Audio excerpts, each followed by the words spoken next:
కరెక్ట్గానే రాశాడు కదా సార్. హాఫ్ ప్లేస్లో ఎన్ని రాశాడు సార్? అందుకని ఆన్సరే తప్పంటారా?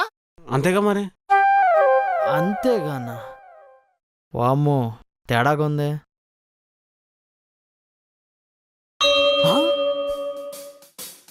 సార్, ఆన్సర్ చదివి టైం వేస్ట్ చేసుకోకండి, నన్ను పాస్ చేసి 500 ఉంచుకోండా. సార్ చూసారా సార్, వీడు 500 ఇచ్చి జస్ట్ పాస్ మాత్రం చేయమన్నాడు సార్. చూసారా సార్ వీడి సింప్లిసిటీ. అదేంటి సార్? నాకే లంచం ఇస్తారు సార్ వీడు. ఫెయిల్ సార్ వీడు, ఫెయిల్. అవును, మీరు నన్ను చూసి పెళ్లి చేసుకున్నారా లేదా మా నాన్న ఇచ్చిన కట్నం చూసి పెళ్లి చేసుకున్నారా? నిజం చెప్పండి. అవునా? ఏమి రాశాడు వీడు? నిజంగా. When Ramaraju throws the flag, Beams catches it. When Rocky Boy gets his Kailash Nikalo from Hilayat Kanil. ఇంతకు తీసుకెళ్తున్నారా లేదా సినిమాకి? ఎందుకు మేడం, దాంట్లో ఉండే చదివితే 2022లో రిలీజ్ అయిన అన్ని సినిమాలు ఉన్నాయి. అవునా? సారీ అండి, చూసుకోలేదు. ఇప్పుడు ఎలా? ఏముంది, మీ భార్యాభర్తల అనుబంధం వల్ల ఒకడు సేవ్ అయ్యాడు అంతే. కాస్త ఫోన్ పక్కన పెట్టి కరెక్షన్ చేయండి. ఓకే అండి, సరే సరే, నేను మళ్ళీ కాల్ చేస్తాను. బాయ్. రైటింగ్ చూస్తే అమ్మాయిది అనిపిస్తుంది. పాస్. అదేంటి సార్, మీరు ఆన్సర్ చెక్ చేయరా? రైటింగ్ చూస్తే అర్థం కాలేదండి, అమ్మాయిది. ఇప్పుడు నేను ఫెయిల్ చేశాను అనుకోండి, అమ్మాయి భవిష్యత్తుని నేను ఆపేసినట్టు అవుతుంది.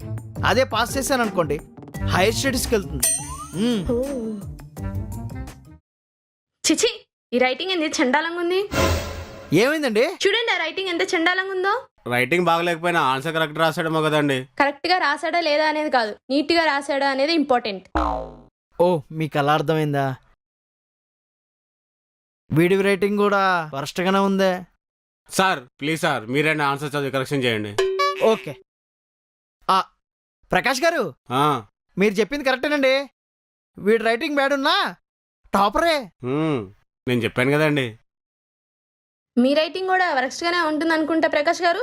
అవునండి, దానివల్ల నేను చాలా ఇబ్బంది పడ్డాను. రైటింగ్ బాగలేకపోతే వాళ్ళ బ్రెయిన్ చాలా ఫాస్ట్గా పనిచేస్తుందండి. అందుకే చెయ్యి చాలా ఫాస్ట్గా తిరుగుతుంది. ఈ బొక్కల లాజిక్ అని చెప్పి మీరెలా టీచర్ అయ్యారండి? చిచి, మళ్ళీ ఏమైందండి? ఈసారి రైటింగ్ బాగానే ఉందండి. అంటే మీరు చెప్పిన లాజిక్ ప్రకారం రైటింగ్ బాగోకపోతే టాపర్, రైటింగ్ బాగుంటే డల్లరే కదా, అందుకే ఫెయిల్ చేసి పడేసా. మురుగేశా, ఈమె ఫోన్ మాట్లాడుతూ కరెక్షన్ చేయడమే బెటర్ ఏమో. అదే కదా, మనం మాత్రం చాలా జాగ్రత్త కరెక్షన్ చేయాలండి. చిపే.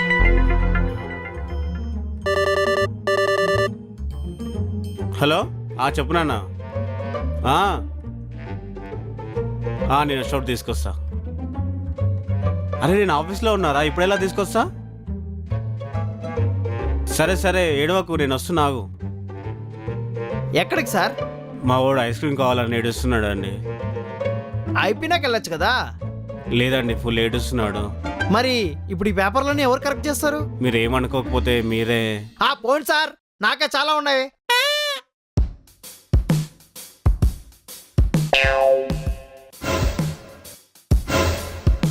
అమ్మో, ఈమెకిచ్చి పిల్లల పాడు చేయొద్దు. స్నాక్స్ ఏమైనా కావాలా సార్? అరే టోనీ, ఒక చిన్న హెల్ప్ రా. ఏంటి? అరే టోనీ, కొంతమందినే ఫెయిల్ చేశారనా? మాకు తెలుసులే పో.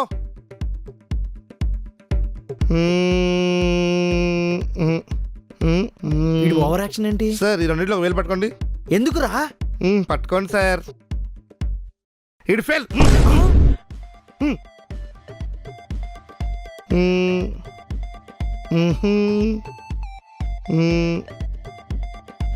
ఈ రెండింటిలో ఒకటి పట్టుకోండి. ఇటు పాస్. నైట్ అంతా కూర్చొని చదువుకోవడం అంత ఈజీ అనుకుంటారా? అయినా అలా ఫెయిల్ చేస్తారండి మీరు? అంత బాగా రాసామండి, అయినా ఫెయిల్ చేశారు. అసలు పిల్లలతో గొడవ పడి ఏందని పేపర్లో కరెక్షన్ చేసేది? ఇచ్చే ఇదంతా కాదండి, మమ్మల్ని మాత్రం పాస్ చేయాలి అంతే.